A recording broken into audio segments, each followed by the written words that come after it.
لا حول ولا قوة إلا بالله العلي العظيم. أعوذ بالله من الشيطان اللعين الرجيم. بسم الله الرحمن الرحيم. الحمد لله الذي لا يبلغ مدحته القائلون ولا يحصي نعماه العادون ولا يودي حقه المجتهدون. الذي لا يدركه بعد الحمم ولا يناله غوص الفتن. الذي ليس لصفته حد محدود ولا نعت موجود ولا وقت معدود ولا أجل ممدود. فطر الخلائق بقدرته ونشر الرياح برحمته. والصلاة والسلام على سيد الأنبياء والمرسلين خاتم النبيين سيدنا ونبينا وشفيع ذنوبنا إن شاء الله أبي القاسم محمد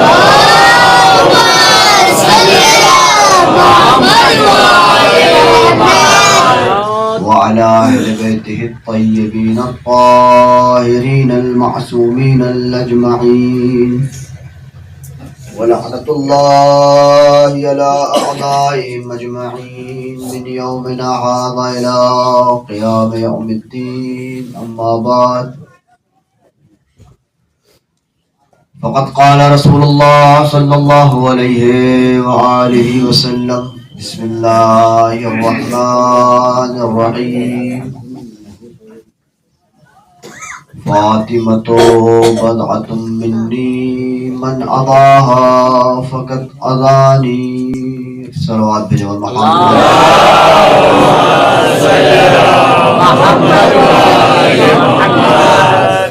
گزارش ایک بار سورہ حمد اور 3 بار سورہ توحید کی تلاوت فرمائیں. جملہ مومنین و مومنات، بالخصوص آفتاب الحسن ابن غلام الثقلین، اقرار فاطمہ بنت اشرف علی، انتظار فاطمہ بنت اشرف علی، ناظر علی ابن ناظم علی، غلام علی ابن امام علی، ظہیر فاطمہ بنت امراؤ علی، کبی الحسن ابن غلام علی، رئیس الحسن ابن غلام علی، جیو فاطمہ بنت رئیس الحسن، غلام ثقلین ابن عبد الحسن، موشنہ بنت وزیر علی، آفرین بنت حسین حیدر کی ارواح کو ایصال فرمائے.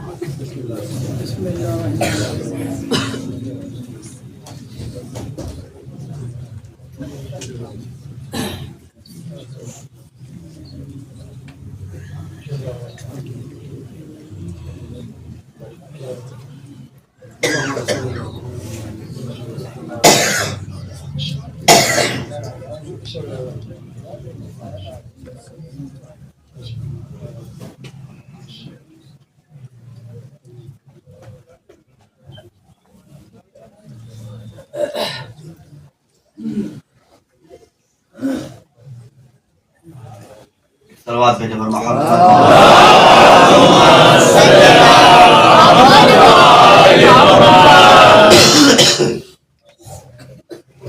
مجمع کے حساب سے یہ صلوات کم ہے.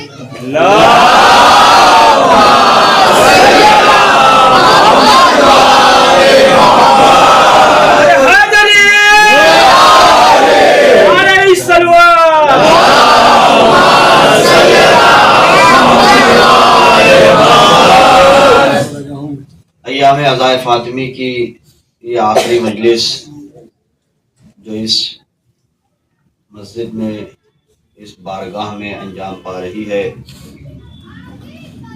ہم دعا گو ہیں جناب سیدہ کے بارگاہ میں کہ پروردگار عالم اس بی بی کے صدقے میں جس نے بھی اس بی بی کی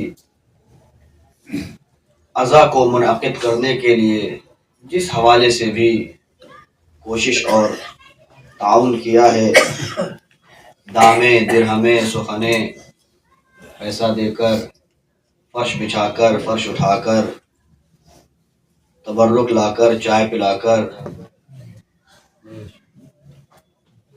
فرش پہ بیٹھ کر، ماتم کر کے یا ذکر کر کے، پیشخانی کر کے، یا مجھ جیسا حقیر بندہ منبر پہ جا کے بالاخص قبلہ کی وہ تمام تر کوششیں جو انہوں نے اس عشرے کو منعقد کرنے میں، یا وہ پروگرام جو مخصوص خواتین رکھا اس کو انجام دینے میں جو بھی زحمتیں اٹھائی ہیں، بی بی کی تمام تر زحمتوں کو شرف قبولیت عطا فرمائے۔ ہم سب کے مال اور رزق میں وسعت عطا فرمائے۔ ہم سب کو بہتر سے بہتر سال آئندہ اگر بقید حیات زندہ رہے تو اس عمل کو انجام دینے کی توفیق عطا فرمائے۔ دعا ہے بارگاہ جناب سیدہ میں کہ اے بی بی، جس ولایت کو بچانے کے لیے آپ نے اپنی پسلیوں کا ٹوٹنا برداشت کیا، ہماری نسلوں میں اس ولایت کو منتقل فرما۔ ہماری نسلوں میں ولایت علی، جذبہ محبت علی کو برقرار فرما۔ اس لیے وہ ولایت ہے کہ جس کے لیے رسول اللہ نے جب غدیر کے میدان میں اعلان کیا تھا تو خطبہ غدیر پڑھیں، اس میں ایک جملہ ملتا ہے کہ جو باپ یہاں موجود ہیں وہ یہاں سے جا کر اپنے بچوں کو ولایت علی بتائیں۔ خطبے میں رسول اللہ کا جملہ ہے، حاضرین غائبین کو جا کر خبر کریں۔ اس میں تاکید کیا ہے کہ باپ بچوں کو جا کر بتائے، جبکہ اگر رشتہ دیکھا جائے تو وہاں صرف ایک باپ اور بیٹے کا رشتہ نہیں تھا،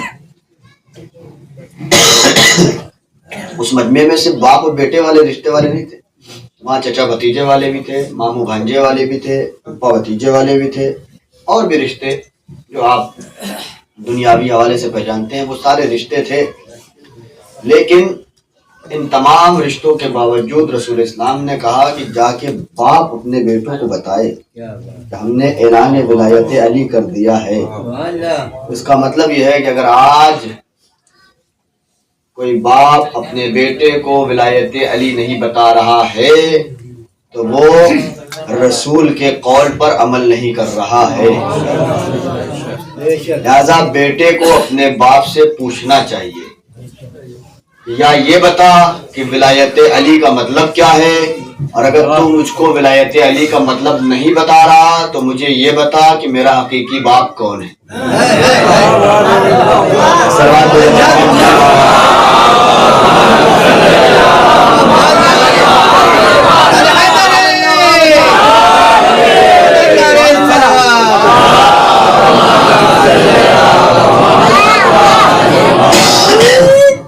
میں نے کل عرض کیا کہ میری طبیعت ناساز ہے، میں دھیرے دھیرے ہی باتیں پڑھوں گا، سننا آپ کی ذمہ داری ہے۔ میں جملہ آپ کے حوالے کر دوں گا، جس کی دائرہ فکر جتنی پرواز کرے گی تو اس وقت تک میرے ساتھ انشاءاللہ حاضر رہے گا۔ جناب سیدہ کے فضائل و مناقب پورے سال بیان کیے جائیں تو سال کم پڑ جائیں گے، صدیاں کم پڑ جائیں گی۔ فضائل جناب سیدہ کم نہیں پڑھنے والے، کیونکہ 14 معصومین میں سیدہ تنہا ہے۔ 14 معصومین میں معصوم تو 13 بصورت مرد موجود تھے، لیکن سیدہ تنہا سب کے لیے حجت خدا تھی۔ 18 برس سے مختصر سی زندگی میں سیدہ نے وہ 250 سال کا عرصہ جیا ہے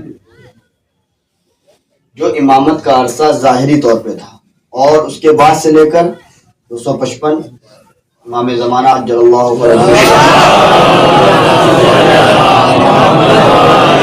پھر آپ کا پردہ غیب میں جانا 4-5 سال کی عمر میں، اور اس کے بعد سے جو سلسلہ آج تک پردے میں قائم ہے، یہ تمام تر حیات جناب سیدہ جی کر گئی. اسی لیے امام عصر عجل اللہ فرجہ شریف فرماتے ہیں فبنت رسول اللہ لی اسوۃ حسنہ، کہ رسول اللہ کی بیٹی کی ذات میں میرے لیے پروردگار عالم نے نمونہ عمل اور کردار کو بنا کر بھیجا ہے وہ عورت صنف نسواں میں آتی ہیں، لیکن ان کی ذات امام زمانہ کے لیے بھی نمونہ عمل ہے.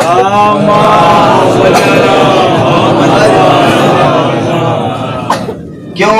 اس لیے کہ یہ شخصیت وہ شخصیت ہے کہ جس کے در پر وہ شخص آ کر کھڑا ہو جایا کرتا تھا کہ جس سے زیادہ خدا کسی اور سے محبت نہیں کرتا، جس کے صدقے میں پروردگار عالم نے پوری کائنات کو خلق کیا ہے. لولا کرما خلقت الافلاک ہے پیغمبر، اگر مجھے آپ کو خلق نہ کرنا ہوتا تو میں آسمان و زمین اور وما فیہا جو کچھ بھی میں نے خلق کیا ہے، یہ عالمین جتنے بھی قرے پائے جاتے ہیں، عوالم پائے جاتے ہیں، میں کچھ بھی خلق نہ کرتا. میں اپنی ذات میں اپنی وجود میں خوش تھا، لیکن چونکہ مجھے آپ کو خلق کرنا تھا اس لیے میں نے سب کچھ خلق کر دیا اور سب کچھ آپ کے اختیار میں دے بھی دیا. قرآن کی متعدد آیات ہیں جہاں قرآن اعلان کر رہا ہے کہ ہم نے سورج کو پیغمبر کے اختیار میں دیا، چاند کو پیغمبر کے اختیار میں دیا، شجر درخت دریا نہریں یہ سب پیغمبر کے اختیار میں دیا. اور ایک جگہ اعلان کر دیا کہ ہم نے زمین آسمان اور اس کے درمیان جو کچھ بھی خلق کیا ہے وہ سب پیغمبر کے اختیار میں دے دیا ہے. ان کے صدقے میں خلق کیا تھا اور ان کو دے دیا. یہ چاہے جیسا استعمال کرے، ان کی مرضی، میرا کوئی لینا دینا نہیں ہے، ان کی مرضی. اور پھر تاریخ نے اس منظر کو دیکھا بھی کہ جب قدرت پیغمبر میں تھا تو قدرت پیغمبر نے اپنا احاطہ دکھایا اور ہر چیز پر اختیار کو اپنے صحابیوں کی نگاہوں کے سامنے کر کے دکھایا کہ اگر چاند اختیار میں ہے تو انگلی اٹھا کے چاند کے 2 ٹکڑے کر دیے، سورج اختیار میں ہے تو ڈوبتا ہوا سورج پلٹا دیا، درخت اختیار میں ہے تو اشارہ کیا، درخت اپنی جگہ چھوڑ کر قدم بوسی کے لیے آ گیا، زمین اختیار میں ہے تو کنکریاں اٹھا کے ہاتھ پہ رکھی، کلمہ پڑھتی ہوئی نظر آنے لگی. یہ سب اختیارات پیغمبر ہیں، یہ سب اختیارات پیغمبر ہے جو پروردگار عالم نے پیغمبر کو دیا تھا کہ ہم نے آپ کے صدقے میں خلق کیا ہے اور یہ سب آپ کے حوالے کر دیا ہے.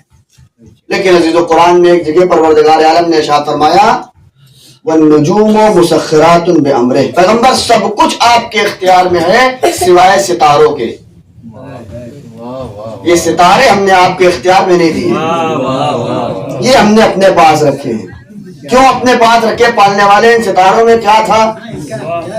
چاند جو ستاروں سے روشنی لیا، ستارے جو چاند سے روشنی لیا کرتے ہیں تو انہیں چاند تو اپنے پاس پیغمبر کے اختیار میں دے دیا. سورج جس سے چاند روشنی لیا کرتا ہے تو انہیں وہ سورج بھی پیغمبر کے اختیار میں دے دیا. وہ آسمان جہاں چاند سورج ستارے تو نے سجا رکھے ہیں وہ آسمان پیغمبر کے اختیار میں دے دیا. 7 آسمان ہے نا، رسول اللہ 7 آسمان کو پار کرتے ہوئے معراج کی بلندی پر گئے تھے، کوئی آسمان رسول اللہ کو روک نہ سکا، سب کچھ پیغمبر کے اختیار میں دیا. تو وہ ستارہ جو ظاہراً دیکھنے میں چاند اور سورج کے مقابلے میں ایک چھوٹا سا چمکیلا ٹمٹماتا ہوا آسمان کے کسی گوشے میں پڑا رہتا ہے، پیغمبر ہم نے وہ آپ کے اختیار میں نہیں دیا، سب کچھ دے دیا ہے، جیسے چاہیں استعمال کریں وہ میرے پاس ہے. کیوں نہیں دیا اختیار پیغمبر میں؟ کیونکہ پیغمبر کے اختیار میں نہ دینے کی وجہ یہ ہے کہ اللہ جانتا ہے ایک شخصیت ہے جس کی عظمت کو اس کے ذریعے سے واضح کرنا ہے. شخصیت نہیں عزیزو، ایک دہلیز ہے.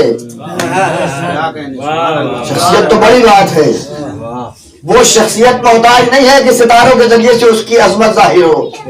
ان ستاروں کی اوقات بس اتنی ہے کہ وہ در سیدہ تک آ سکیں. یہ میں نہیں کہہ رہا، قرآن کہہ رہا فلا اقسم بمواقع النجوم، سورہ واقعہ پڑھتے ہیں آپ حضرات، خدا توفیقات میں اضافہ فرمائے۔ قسم ہے اس دہلیز کی، اس جگہ کی جہاں ستارہ اترا۔ فلا اقسم بمواقع النجوم، نجوم کے واقع ہو جانے، گر جانے، اتر جانے کی جگہ کی قسم پروردگار عالم کھا رہا ہے۔ قسم کھانے کا فلسفہ ہوتا ہے عزیزو، قسم دو وجہ سے کھائی جاتی ہے، یا تو اپنی بات میں وزن پیدا کرنے کے لیے، یا پھر سامنے والے کے عزت و وقار کو بیان کرنے کے لیے۔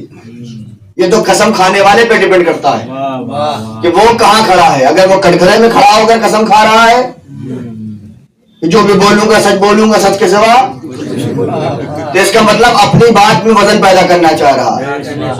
لیکن یہاں جو قسم کھانے والا ہے اس کو ضرورت نہیں ہے کہ وہ اپنی بات میں وزن پیدا کرے، کیونکہ وہ خود وزنوں کو بانٹنے والا ہے، وہ وزن عطا کرنے والا ہے، اس کو اپنی بات میں وزن پیدا کرنے کی ضرورت نہیں ہے۔ اس کا مطلب یہ ہے کہ یہ سامنے والے کی عزت و وقار کو بیان کرنا چاہ رہا ہے۔ قسم کھانے والا پروردگار عالم ہے، قسم کھا رہا ہے دہلیز کی، اس جگہ کی جہاں ستارہ اترا۔ یا تو تاریخ ہم کو لا کر وہ جگہ دکھائے جہاں پر ستارہ اترا تھا، ورنہ مان لو کہ تمہاری دہلیزیں اور ہوا کرتی ہے، سیدہ کی دہلیز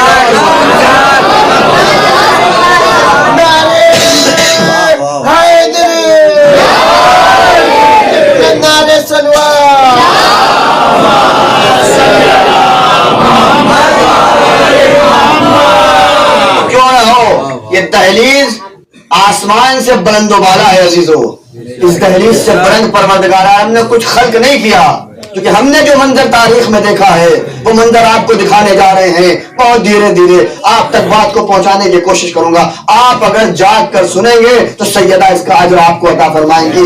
یہ دہلیز جو دہلیز جناب سیدہ ہے، آسمان کی بلند و بالا ہے۔ کیوں؟ اس لیے کہ جو کو جبرائیل، میکائیل کہتے ہیں، اسرافیل کہتے ہیں، بڑے بڑے ملک ہیں جو آسمان میں زندگی گزارا کرتے ہیں، جو دہلیز سیدہ میں پڑے رہتے ہیں، مقداد کہتے ہیں، کمبر کہتے ہیں۔ جوان نے کہا ہو اے علی آپ کا اختیار جنت و جہنم کے اوپر ہے، ایک زیارت کرا دیجئے۔ کبھی مقداد نے کہا ہو ہم کو جنت کی کوئی کبھی ابو ذر نے کہا ہو ہمیں جنت کی کوئی تاریخ دعویٰ نہیں کرتی کہ دہلیز سیدہ پہ رہنے والوں نے دیکھنے کا اشتیاق ظاہر کیا ہو، لیکن آؤ میں تاریخی کتابوں سے نہیں قرآن میں دکھاتا ہوں۔ جو وہاں رہا کرتے تھے وہ کہتے تھے پالنے والے اجازت دے، مسکین بن کر جائیں گے، یتیم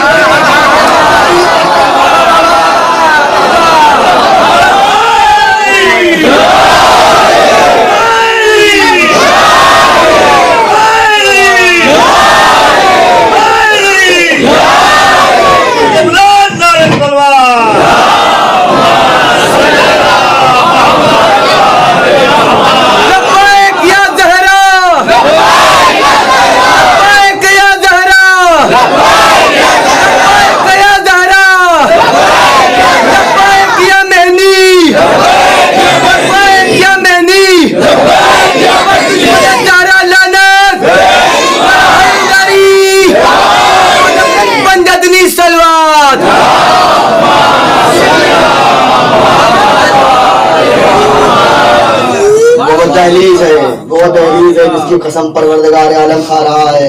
کیوں؟ اس لیے کہ اس جگہ پر ایک ستارے کو نازل کرنا ہے۔ کون ستارہ؟ جو پیغمبر کے اختیار میں نہیں دیا۔ کیوں نہیں دیا؟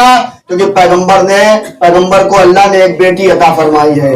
تقاضۂ بشریت یہ ہے، اگرچہ یہ بشر قرآن کو سمجھنے میں جاہل تھے، نہیں سمجھ پائے، کیونکہ قرآن نے کہا ہے پیغمبر کی بیویاں تمہاری مائیں ہیں، اور خبردار ماؤں سے شادی نہیں کی جاتی، حرام ہے کہ نہیں؟ قرآن کا حکم یہ ہے کہ پیغمبر کی ازواج تمہارے لیے ماں کا رتبہ رکھتی ہیں، خبردار ان کی طرف اس نگاہ سے کبھی مت دیکھنا۔ اسی لیے پیغمبر کے جانے کے بعد پیغمبر کی کسی بھی بیوی سے کسی بھی صحابی نے شادی نہیں کری، کیونکہ وہ ماں کا رتبہ رکھتی تھی۔ جناب سیدہ کی عظمت کو ہمارے عالم نے پیغمبر سے کہا کہ میں نے تمہیں بیٹی تو دیا ہے، جب یہ جوان ہوں گی تو شادی کے پیغامات بھی آئیں گے، اس سے پہلے کہ یہ جوان ہو تمہارے اوپر فرض ہے امت کو بتا دو فاطمہ میری بیٹی نہیں، فاطمہ ام ابیہا ہے، فاطمہ میری بیٹی نہیں ہے، فاطمہ میری ماں ہے۔ جب تم پیغمبر کی بیویوں سے شادی نہیں کر سکتے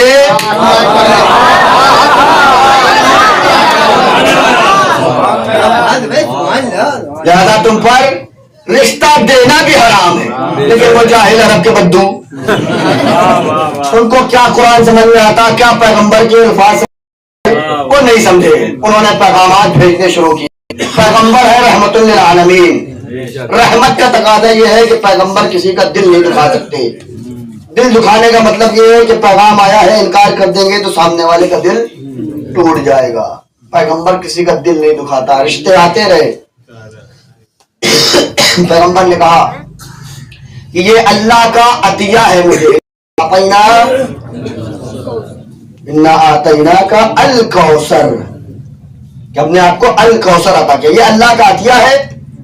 وہ جس نے مجھے یہ عطا کیا ہے اس نے مجھے یہ اختیار نہیں دیا کہ میں اس کی شادی کے بارے میں کوئی بھی فیصلہ کر سکوں، اس کا فیصلہ وہ خود کرے گا۔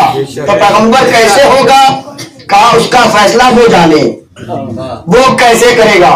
پروردگار نے کہا حبیب ان سے کہہ دو جس کے دروازے میرا بھیجا ہوا ستارہ اترے گا اس کے دروازے یہ میری نعمت، یہ میرا ہدیہ، یہ میری عطا اس کے دروازے جائے گی۔ رات کا وقت ہوا، سب لوگ آسمان کی طرف نگاہیں جما کر بیٹھ گئے۔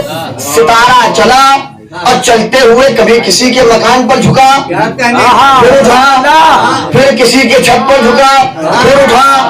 وہ ستارہ جو رکتا جھکتا اٹھتا آسمان سے زمین کی طرف آ رہا تھا، لگا ہوا ستارے تو پروردگار عالم کا بھیجا ہوا ہے، تجھے تو معلوم ہے کہ کہاں سے چل کر کہاں تک جانا ہے۔ بھائی وہاں سے یہاں تک کا تو سیدھا راستہ بنا ہوا تھا۔ بھائی یہ مسلح بچھاتی تھی، یہاں سے نور سے آتے ہو کہ آسمان کی بلندیوں تک جاتا تھا، سیدھا راستہ یہاں سے وہاں تک تھا۔ اور یہ بھی نہیں کہ ون وے تھا، ٹو وے تھا، صرف ادھر سے ادھر نہیں جاتا تھا، ادھر سے ادھر بھی آتا تھا۔ ادھر سے روٹیاں جاتی تھی، ادھر سے حلاتا آتی تھی، دونوں طرف کا راستہ بنا تھا۔ یہ کیا ہے کہ تو کہیں جھکتا ہے پھر اٹھتا ہے، پھر جھکتا ہے پھر اٹھتا ہے، کیا تجھے معلوم نہیں کس کے دروازے جانا ہے؟ عجب نہیں ستارہ اٹھ کر بتا رہا ہے کہ میں یہ جو آج مدینے کا چکر لگا رہا ہوں یہ چکر نہیں لگا رہا، پوری صحابیت کو چکر میں ڈال رہا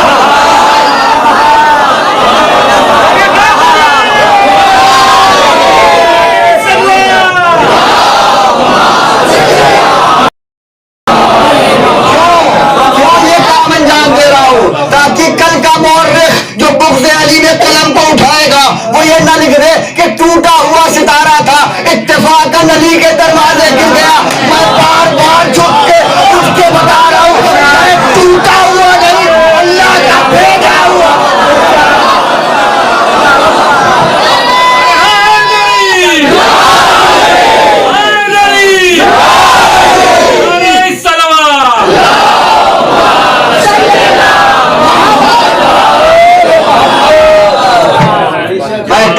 ستارہ نہیں کہ اتفاقاً گر گیا، اللہ کا بھیجا ہوا خاص نمائندہ ہوں۔ میں آج در زہرا کی عظمتوں کو ظاہر کرنے جا رہا ہوں۔